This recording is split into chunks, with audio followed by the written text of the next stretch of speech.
মন্দির থেকে বেরিয়ে আমরা চলে আসি লিঙ্গরাজ শিব মন্দির। তো ওখানে যাওয়ার জন্য খালি পায়ে যেতে হবে, তার জন্য জুতো আমরা বাসের মধ্যে রেখে এসেছিলাম। আর ওয়েদারটা যেহেতু মেঘলা মেঘলা ছিল, তো আমরা যখন এখানে চলে এসেছি অলরেডি বৃষ্টি ফোঁটা শুরু হয়ে গেছে, বৃষ্টি পড়ার কিন্তু ঝাঁকনার খুব জোরে বৃষ্টি হয়নি বলে অতটা অসুবিধা হয়নি আমাদের। তো আমরা চলে আসলাম লিঙ্গরাজ মন্দিরে। এখানে কিন্তু ফোন ক্যামেরা কোনো কিছু কিন্তু অ্যালাউ নেই, যতটুকু যা বাইরে থেকে করতে পেরেছি তাই দেখাতে পারলাম। বাট ভেতর যেতে আমি কিছু দেখাতে পারলাম না, কারণ ওখানে পুলিশ চেকিংয়ে ছিল। আপনারা কিন্তু লুকিয়েও কিন্তু চেষ্টা করেও কিন্তু নিয়ে যাবেন না, কারণ নিলে কিন্তু ওখানে কিন্তু মানে ফাইনের একটা ব্যাপার থাকে। তো যাই হোক না কেন, পাশে একটি পুকুর ছিল যেটি কিনা মনসার আর কি শ্বেতনাগের একটা গল্প ছিল, আমার বলছিল আর কি যে আমাদের গাইডলাইন আমার অতটা মনে নেই বলে বলতে পারলাম না।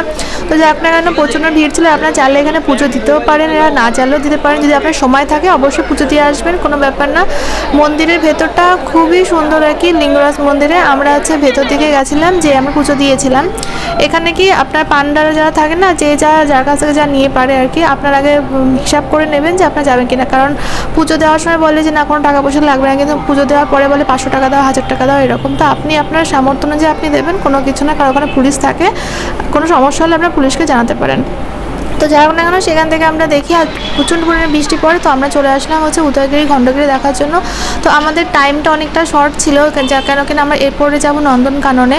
তার জন্য আমরা যতটা পেরেছি আর কি মানে তাড়াতাড়ি করে যাওয়ার চেষ্টা করেছিলাম। তো আমরা যাচ্ছি এখন উদয়গিরি আর হচ্ছে খণ্ডগিরি, সেখানে যাচ্ছি। তো আমরা খণ্ডগিরিতে আমরা যেতে পারিনি, যেহেতু কিনা টাইমের একটা ব্যাপার ছিল। তো আমরা উদয়গিরিটা দেখেই আমরা বেরিয়ে এসেছিলাম, কেন আমাদেরও শরীর আর দিচ্ছিল না সারাটা দিন জার্নি করে, আর যে পরিমাণে গরম পড়েছিল। তো আমরা এখন উদয়গিরিতে উঠবো আর কি।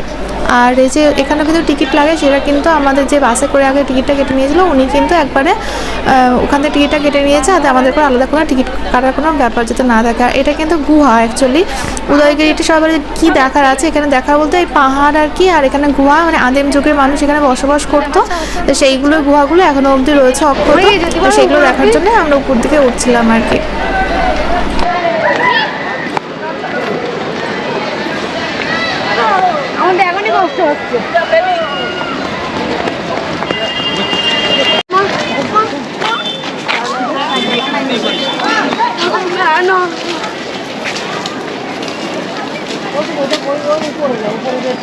দিদি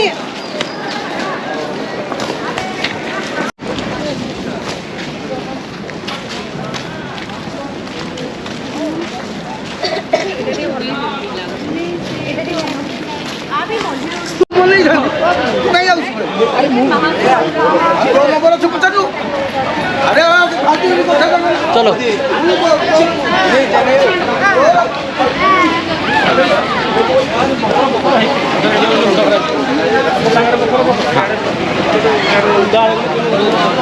বড়টা কামড়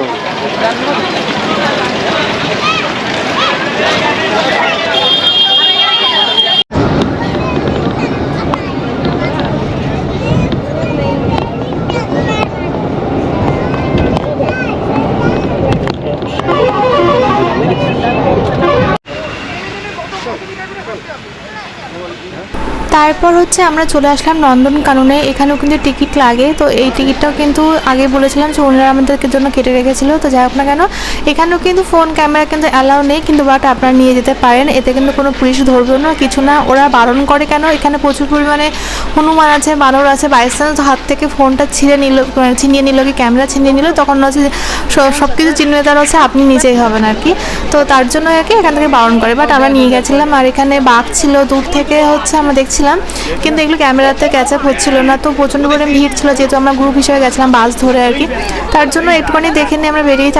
আপনারা তো খেয়াল করে দেখতে পারেন সামনে ওই যেটা নড়াচড়া করছে আর কি। তো যাই হোক না কেন, বাঘ তো সবাই দেখে, বাঘ তো আমরা আগেও দেখেছি আলিপুর চিড়িয়াখানা। তো যাই হোক না কেন, নতুন একটা জায়গাতে যে বাঘ দেখা, সিংহ দেখা, আর বিভিন্ন ধরনের বাঘ বলতে সাদা কালারের বাঘ, যেটা আমি কখনো দেখিনি। কারণ বাঘ হয় অ্যাকচুয়ালি ইয়েলো কালার দিয়ে ডোরা ডোরা দাগ ব্ল্যাক কালারের, সেটা আমি দেখেছি, কিন্তু সাদা কালারের বাঘ আমি দেখিনি, যেটা কিনা এখানে ছিল। আর এটা যে সিংহ ছিল এই যে, আর এগুলো কিন্তু মেয়ে সিংহ ছিল।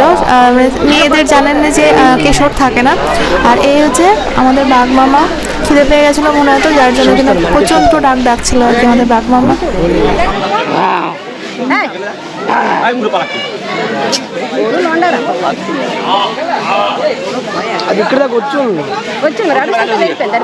দিব্যি আসছিল ফোনে আমাদের হচ্ছে না, তোমার ফোনেই দরকার এখন। তোমার ফোনে ভিডিও করে নেবো আমরা।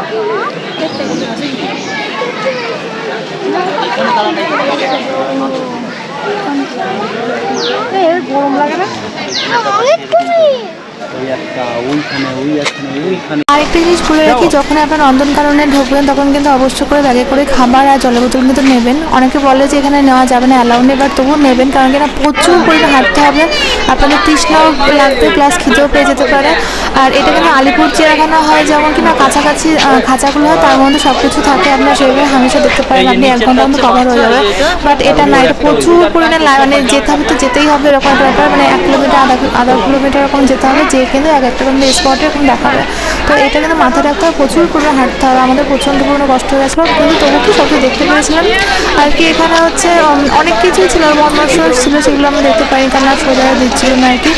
তো ওটা নতুন করে আর কি দেখবো আর কি। তো তার জন্য যাই হোক না কেন, কেমন লাগলো ভিডিওটা অবশ্যই করে জানাবেন কমেন্টের মাধ্যমে। ভালো লাগলে লাইক করবেন, কমেন্ট করবেন, শেয়ার করবেন, যারা যখন চ্যানেলটাকে সাবস্ক্রাইব করেন প্লিজ সাবস্ক্রাইব করে দেবেন। আর দেখা হচ্ছে আমার নেক্সট ব্লগে, আমার ছোটবেলাতে কোথায় যাচ্ছি কি না যাচ্ছি, কেমন কি খরচা পড়লো কি না পড়লো, টোটালটা আপনাদের সঙ্গে শেয়ার করছি। আর এখানে কিন্তু জলহস্তি ছিল, যেটা কিনা আমরা একটু আগে দেখেছিলাম, বাট ক্যামেরা করার সময় ওরা জলের নিচে চলে গেছিলো বলে ওটা দেখাতে পারলাম না আপনাদের। এখানে যদি নৌকা থাকতো এখানে, তাহলে বোটিং করলে ফটোশ্যুট দারুণ আসতো এখানটাতে। বাংলাদেশে শাপলা বিল বলেও একটা জায়গা আছে, ঠিক এরকম এতটা জায়গা। ওই যে হরিণ, আর একটু চলো। দেবতা।